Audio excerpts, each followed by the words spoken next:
The wind howled across the white valley like a beast searching for prey. Snow fell without mercy, covering everything in a thick, silent blanket. The night sky above was dark, with only a pale moon fighting through the clouds. It was the kind of night when even strong hunters refused to leave their fires, when doors stayed shut and prayers were whispered for survival. But out there, stumbling through the storm, was a small alien girl. Her arms clutched tightly around a weak, trembling creature, a small, furry pet that looked more like a ball of frost than a living thing. The pet whimpered softly, its body shaking with cold. She pulled it closer to her chest, her own breath coming out in sharp, painful gasps. Her name was not spoken anymore by the villagers. They had called her cursed, a burden, a mouth too many to feed in the harsh winter. When she had begged for food earlier that evening, they turned their backs. When she had asked for firewood, they shut their doors. Even her distant relatives had closed their windows, pretending not to hear her knocking. Now, she had nothing left but her small pet, who still pressed against her with love, the only one who had not abandoned her. Her bare feet stumbled on the frozen ground, her knees cut through icy snow. The girl's thin clothes clung to her body, soaked from the storm. She looked at her pet's glassy eyes and whispered, "I will not let you go alone. If we freeze tonight, we freeze together." Her lips were blue. Her fingers felt like stone. Every step was heavier than the last. She knew the storm would not end soon. She knew the end was close. Finally, her legs gave way. She sank down against a crooked rock near the forest's edge. There was no fire, no roof, no safety, only the storm's sharp teeth biting into her skin. She pulled her pet close, wrapping her thin arms around it, pressing her cheek against its fur.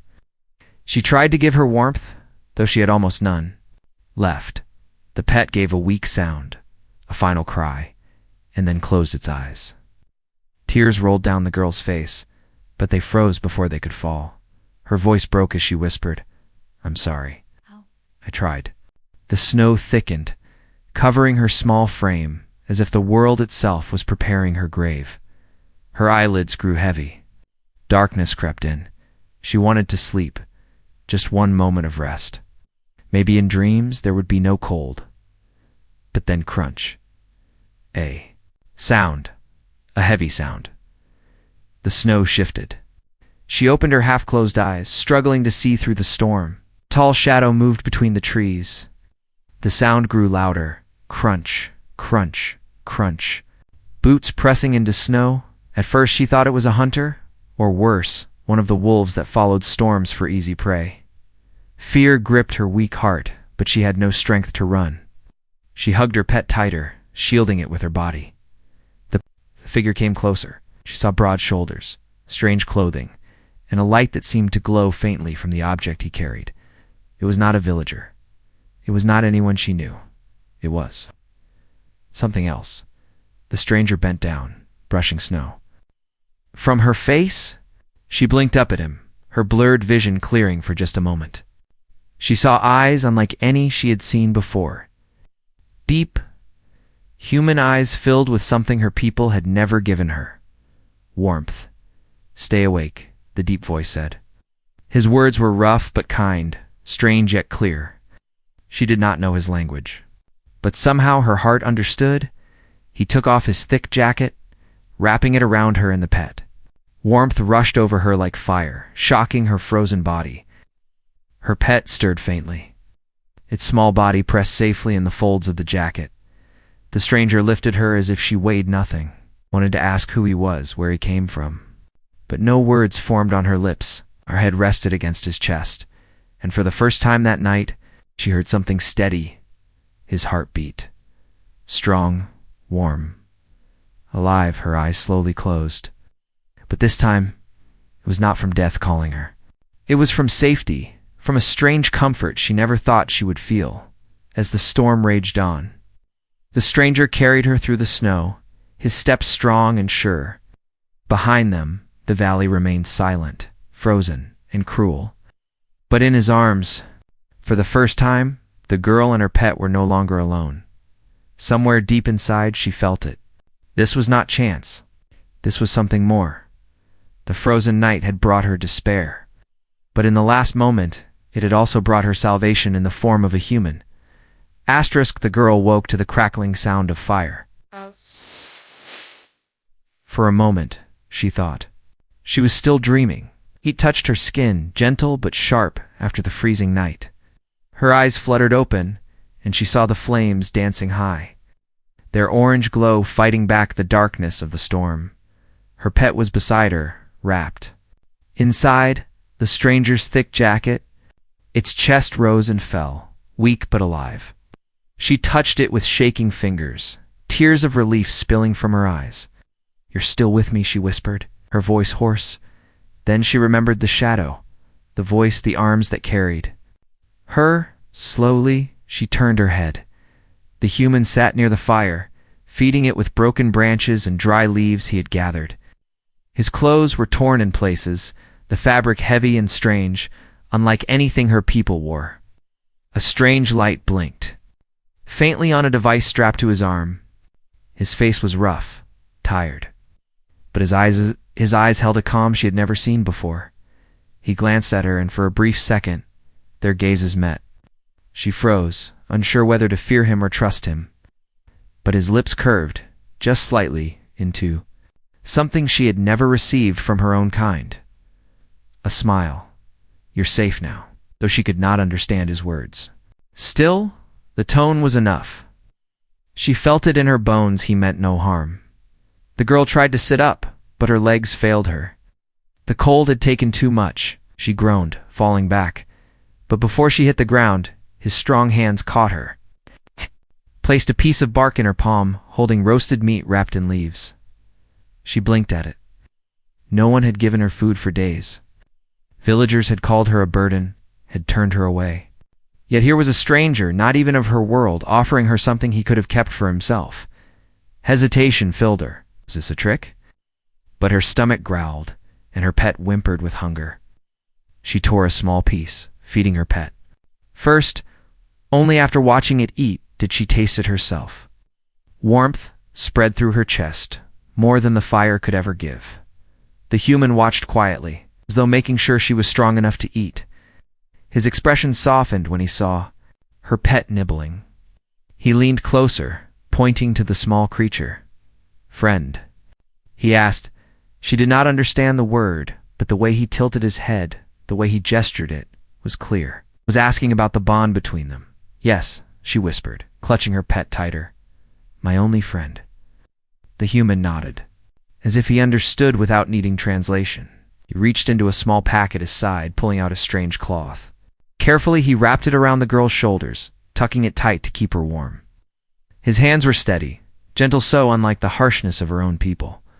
For the first time, she truly studied him.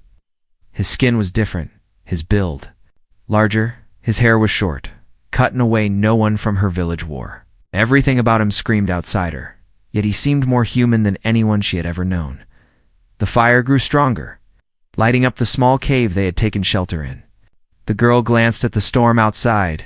It still roared, merciless. Yet inside, wrapped in warmth, with the stranger close, she felt safer than she had in years. Still, fear tugged at her heart. Why was he here? Where had he come from?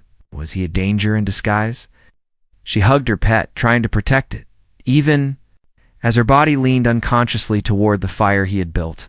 The man noticed her fear. He did not move closer. Instead, he picked up a piece of wood and began drawing in the dirt. First, he sketched the snow falling from the sky, then he drew two small figures curled together, a girl and her pet. Finally, he drew a larger figure approaching them. She gasped softly.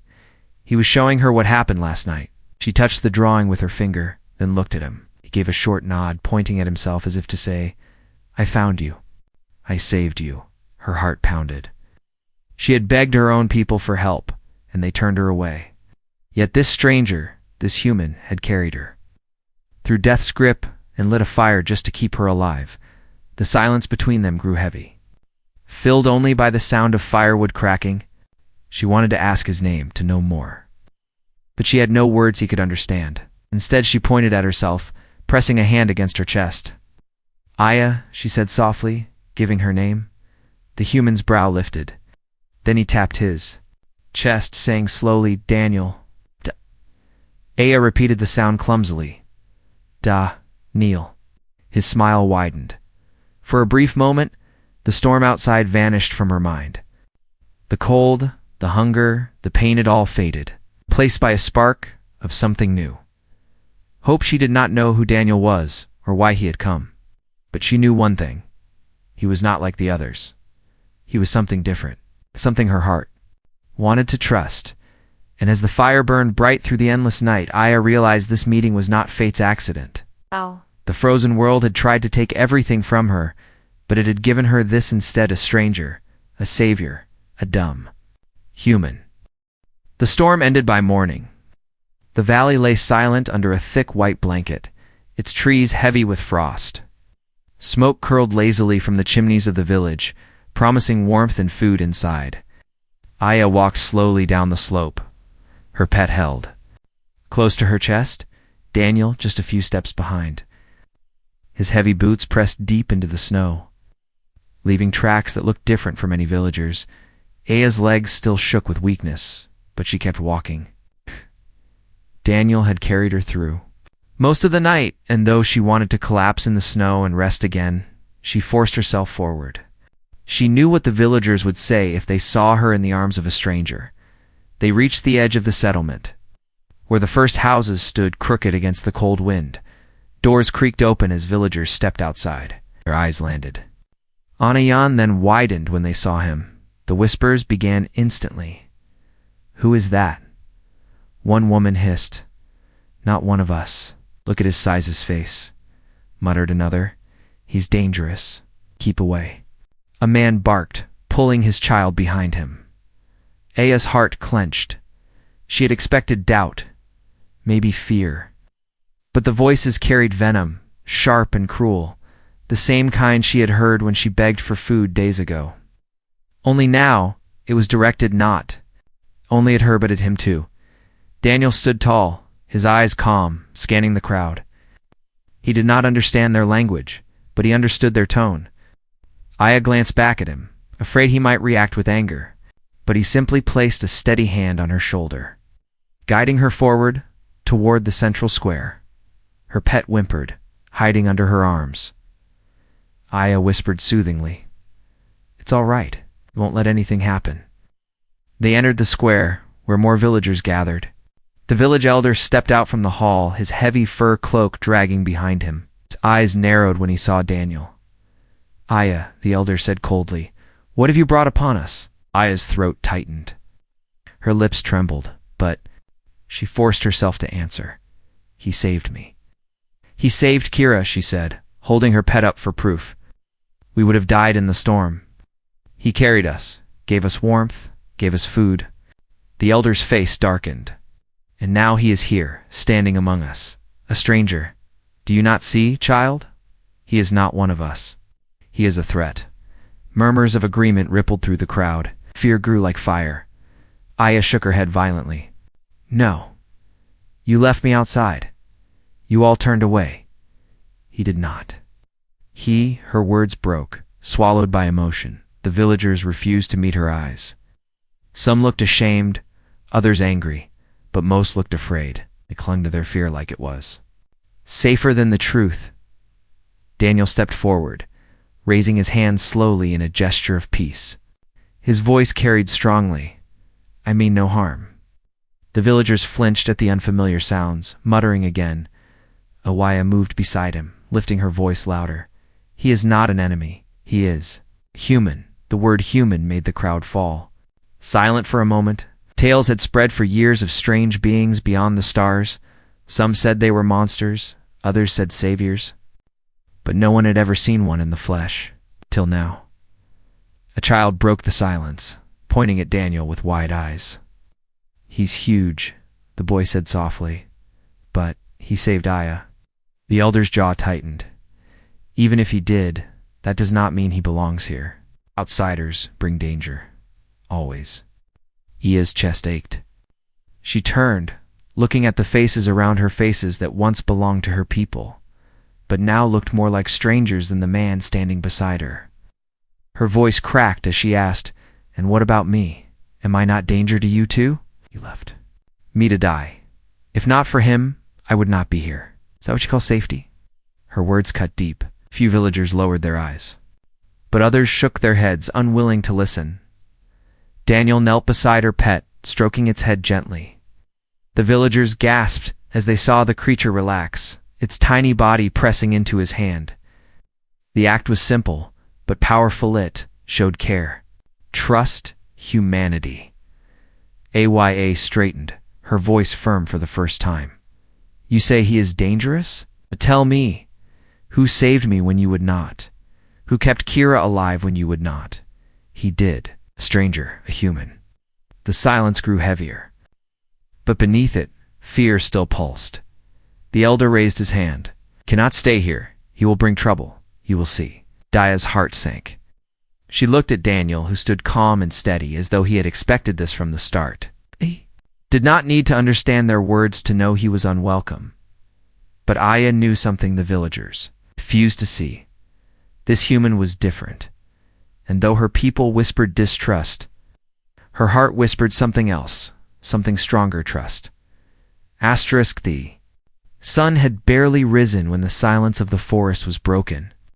From beyond the frozen trees came a deep, guttural growl. The sound rolled across the snow, so heavy that even the village dogs whined and hid under porches. Away felt her blood run cold. She knew that sound. Everyone did. Frost Hunter it was. A beast older than the village itself, a predator that came with every hard winter. Tall as two men, claws like steel, and a hide thick enough to turn spears. Hunters had tried for years to kill it. None had returned. The villagers rushed to bar their doors. Mothers pulled their children inside. The elder shouted for silence, but his voice shook. They all knew the beast hunted when food was scarce, and today it had smelled prey. Aya's pet whimpered in her arms. She pressed it close, trembling. She turned toward Daniel, stood at the edge of the square, staring toward the forest. His eyes narrowed, his jaw set firm. The growl came again, closer now. Trees cracked. Snow burst from the ground as something massive pushed through, and then it appeared. The Frost Hunter's head rose above the rooftops, its breath fogging the air, its yellow eyes glowing with hunger. The crowd screamed, scattering. Spears were raised, but hands shook. No one dared step forward. A's heart pounded. She had seen men beg for mercy when this beast came near. But before fear could crush her completely, Daniel moved. Slow, steady steps carried him toward the monster. He picked up a broken spear from the snow, testing its weight. It looked like nothing in his hands, a toothpick against a mountain. Yet, his grip was calm, his body unshaken. "Stop," the elder shouted. "You'll bring death upon us all." But Daniel did not stop. He looked once at Aya, just for a heartbeat. His eyes said more than words ever could. "Stay safe."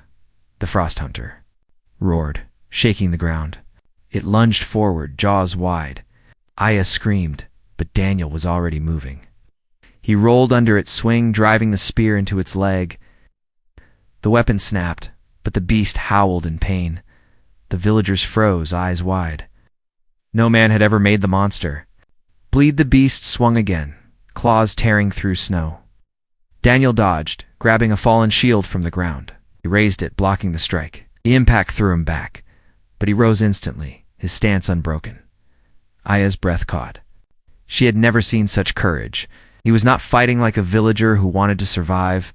He was fighting like someone who refused to let others die. The Frost Hunter roared again, circling. Daniel's chest heaved with effort, his eyes blazing with fire, and for the first time in years, the villagers did not see a stranger. They saw hope. The village square was silent after the beast fled back into the forest, its roars fading into the frozen hills. Snow lay broken where the Frost Hunter had fought, streaks of dark blood marking its retreat. The villagers stood stunned, there, spears still shaking in their hands, and at the center stood Daniel, breathing hard. His clothes torn, his shield cracked, but still alive.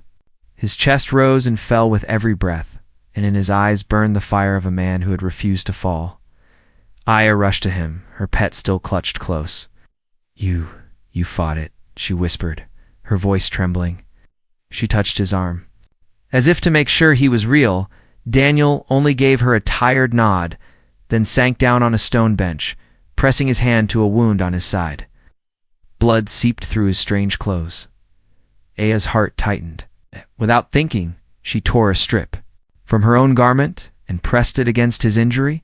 He winced, but did not push her away. The villagers gathered slowly, their whispers now different. He hurt the frost hunter. No man has done that. Could he truly be one of the Starwalkers? The elder scowled, but his silence spoke more than words. Even he could not deny what he had seen. As Aya worked on Daniel's wound, her fingers brushed against something hidden beneath his clothes. A small, glowing device, unlike anything she had ever seen. She froze, her eyes wide. Daniel noticed. Slowly, he pulled the device free.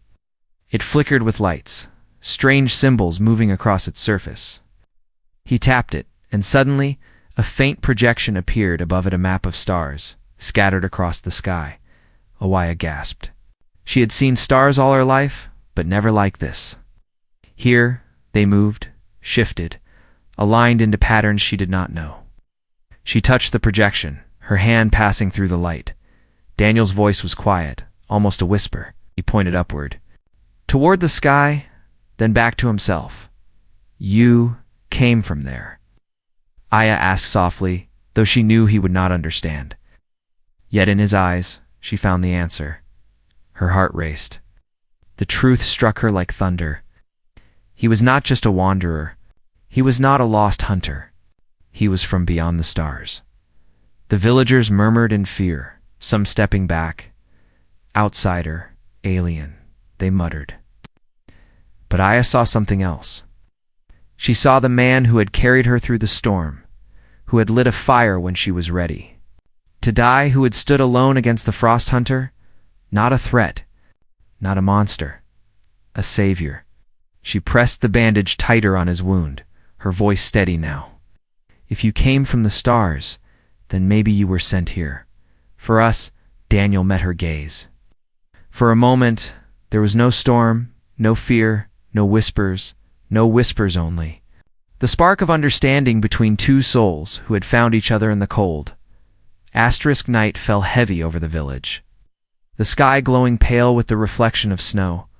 Fires burned low, and people whispered in dark corners. Aya sat beside Daniel. In the small hut they had given him, though given was not the right word. It felt more like a cage. Daniel's wound had been wrapped, but his strength had not yet returned. Aya watched him sleep, her pet curled on his chest. Every rise and fall of his breath was a relief to her heart.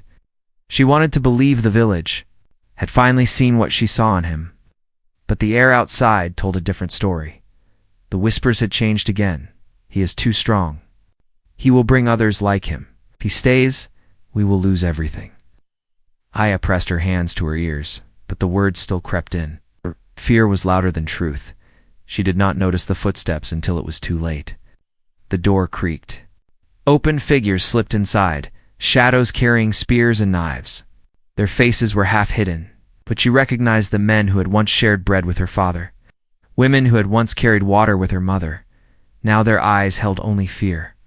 And fear had turned to cruelty. One of them whispered harshly, "Step aside, Aya. This is for the good of us all." Her heart pounded. She spread her arms wide, standing between Daniel and the intruders. "No, you will not touch him. He is not one of us," another hissed. "If he stays, more beasts will come. More storms. He is cursed." Aya's voice broke with anger. "Cursed? You left me to freeze. You left me to die. Was that not a curse? And yet he who is not of you saved me. He saved all of you. From the frost hunter? And this is how you thank him?" The villagers hesitated, their weapons trembling. Some lowered their eyes in shame, but others stepped forward, raising their blades. Daniel stirred, his eyes opening slowly. He saw the danger. At once, with effort, He pushed himself up, shielding Aya and her pet behind him. Blood darkened his bandage, but his stance was unbroken. Aya's hands gripped his arm. "Please," she whispered to the intruders, her voice trembling but strong. "If you harm him, you harm me. If you call him an enemy, then I am one too." The words shocked them. Gasps filled the hut. Daniel's gaze swept over the frightened villagers. He did not raise his hand, did not strike, though he could have. He only stood there, bleeding but unyielding, his eyes steady. And in that moment, Aya realized the truth. It was not Daniel who was the outsider. It was her own people, blinded by fear, who had betrayed what it meant to be human. The night of betrayal passed slowly. The intruders had left, their weapons lowered by Aya's words, though their eyes still carried doubt. Daniel remained awake, guarding the doorway despite his wound, while Aya sat beside him with her pet curled between them. Silence stretched long, broken only by the crackle of fire. When the first light of dawn broke, painting the snow in shades of gold and silver, the village gathered again in the square. Fear still clung to them, but so did curiosity. They had seen him fight the Frost Hunter, seen Aya defend him with her whole heart. Whispers moved through the crowd like restless wind. Aya stood before them, her small figure trembling but unyielding. Daniel stood behind her, tall and steady, despite his injury, his shadow stretching across the snow like a silent shield. The elder stepped forward, leaning heavily on his staff. His voice was cold. "This stranger has brought division to us. He cannot stay. He is not of our kind."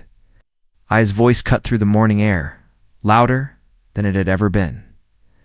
"Not of our kind? Then tell me, what is our kind? The kind that leaves a child to freeze? The kind that shuts its doors while its own cries for help?" The villagers stirred uncomfortably. Shame pricked their hearts, though none dared speak. She continued, her words shaking but fierce. "You call him dangerous? But last night you were the danger. You raised weapons against the only one who saved us, against the only one who showed mercy." Daniel said nothing. He only stood there, his presence strong, his calm eyes watching the people. A child broke the silence. The same boy from before stepped forward, holding a piece of bread in his small hands. He walked up to Daniel, looked up into his face, and offered it. "Why?" "For saving Aya," the boy whispered. Gasps spread through the crowd. Daniel knelt, accepting the bread with a gentle nod. He broke it in half, handing the first piece back to the boy, the other to Aya's pet. The child's eyes lit up with wonder. In that single act, the walls of fear began to crack. One by one, others stepped forward. Woman Laid down a fur cloak. At Daniel's feet, a man placed his spear in the snow, bowing his head. Soon the whispers changed, not of distrust, but of hope. The elder's face hardened, but even he could not stop the tide. The people had seen enough. Aya's hand slipped into Daniel's. Her voice was soft but clear. "You are not alone anymore." The sun rose higher, warming the snow. The long, frozen night was over. And in that dawn, the villagers finally understood humanity was not bound by blood or species. It was bound by heart.